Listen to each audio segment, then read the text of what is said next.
Hello, everyone. I'd like to welcome everyone to listen to my blogs on the Birth Mother's Handbook to Reunion. I want to start out by saying that I am not a licensed professional.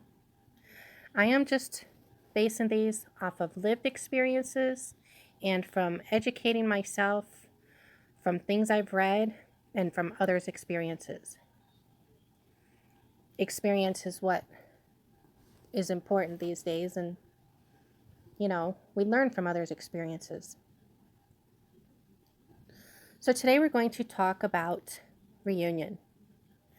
What you think versus what you get. First, let's talk about the term birth mother.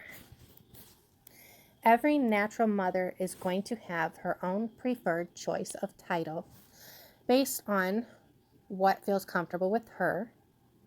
However, every government facility will refer to the mother who gave birth to said child as a birth mother.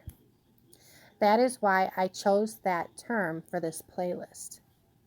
You can reference your own term as you wish, but I will stick with this term, since it is the one mostly referred to online and by the government. The reason why I gave my blogs the Birth Mother's Handbook title to Reunion is because a handbook provides you with information in a step-by-step manner.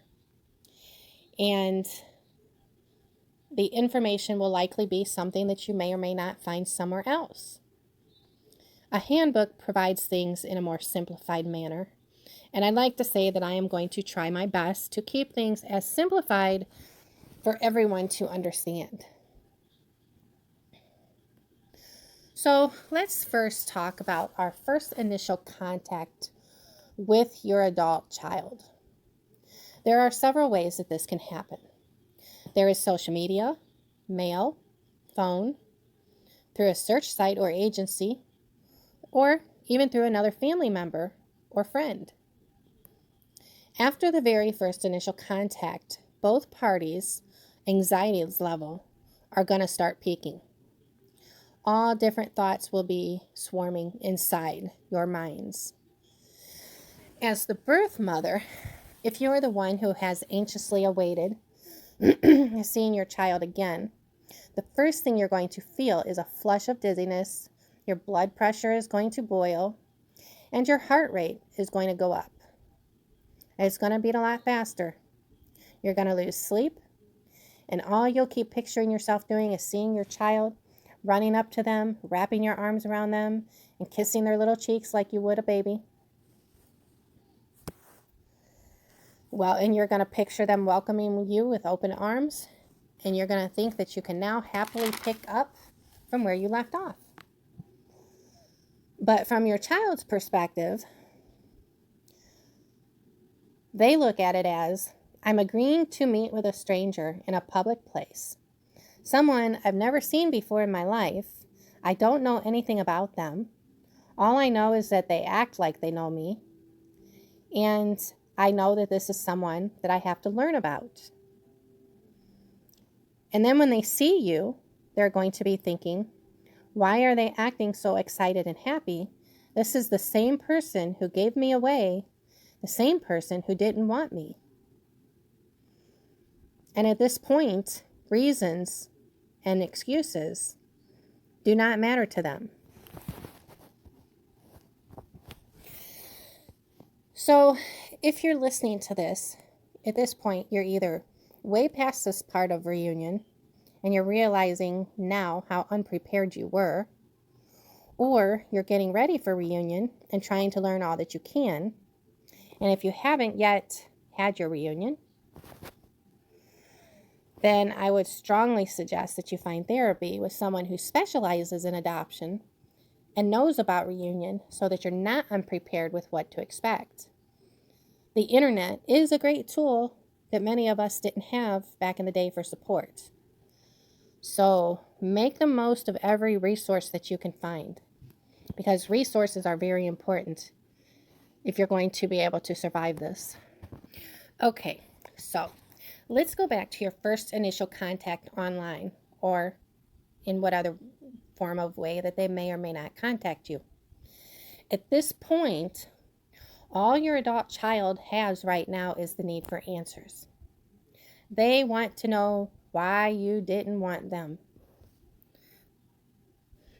They want to know if there are other siblings or any other living family, and why, of course, didn't you want them? And if you did have other kids, why did you choose those kids over the child that you gave up?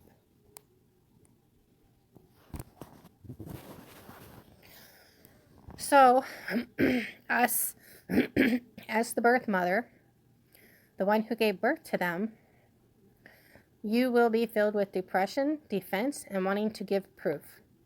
Any proof that you have collected through the years, you are going to want to throw it onto that child and say, here, see, understand, listen, this is why.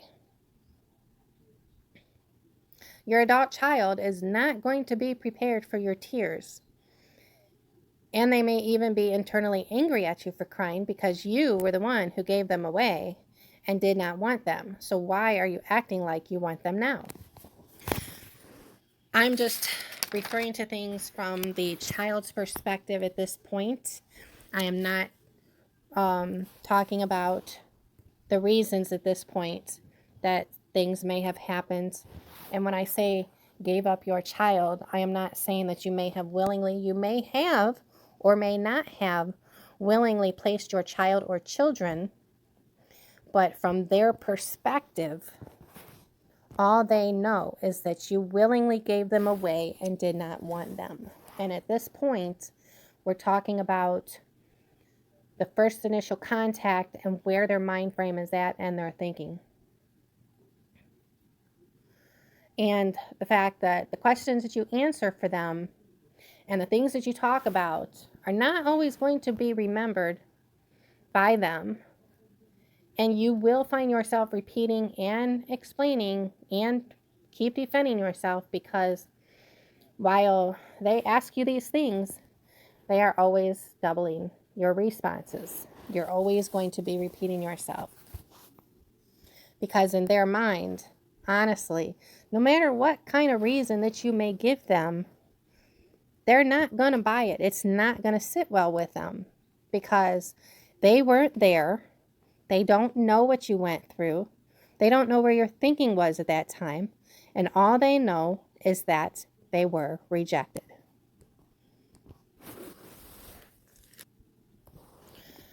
Fantasy versus reality. The birth mother's fantasy, after all these years of separation, is that your child is going to run up into your arms open wide and embrace you with forgiveness and understanding. And on your child's side, your child might have been fantasizing about who their birth mother is all these years. Maybe she's rich and beautiful. Maybe she's sweet and welcoming. And sometimes they even wish that you were single because they feel like they have a better grip on you if you're by yourself. You just don't know your child and where their thinking is. And it takes time to learn these things. And you have to take time. You have to slow your mind down. And you have to listen to the things that they say and let them explain to you what kind of life that they have lived. And listen with an open mind and not on defense.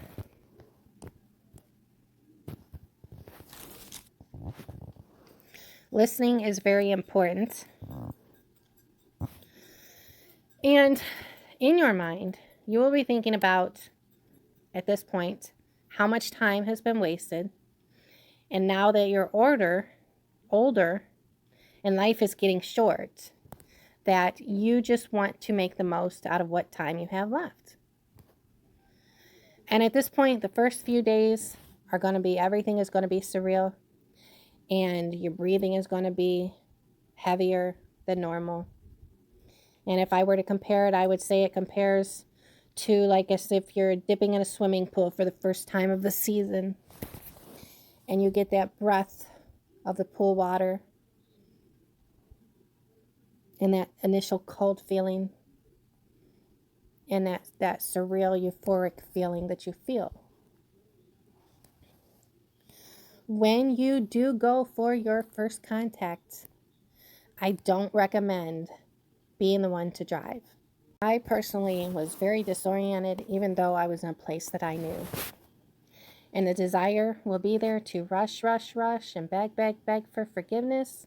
And the fantasy that you'll have will be that it will take place overnight. And we think that once they see our pain and remorse, that they will understand and forgive. But the reality is that's not how it's going to happen. And in most cases, and that's what my site is going to be talking about, I will be talking about the majority and not the so easy reunions.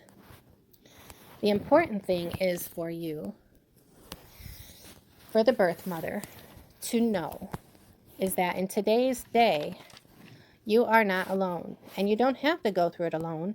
And online, someone is always willing to help you, to make the most of your resources. So make the most of your resources. Join groups, create your own journal pages, find crafts that interest you. The important thing is just to focus on healing. That is what is most important.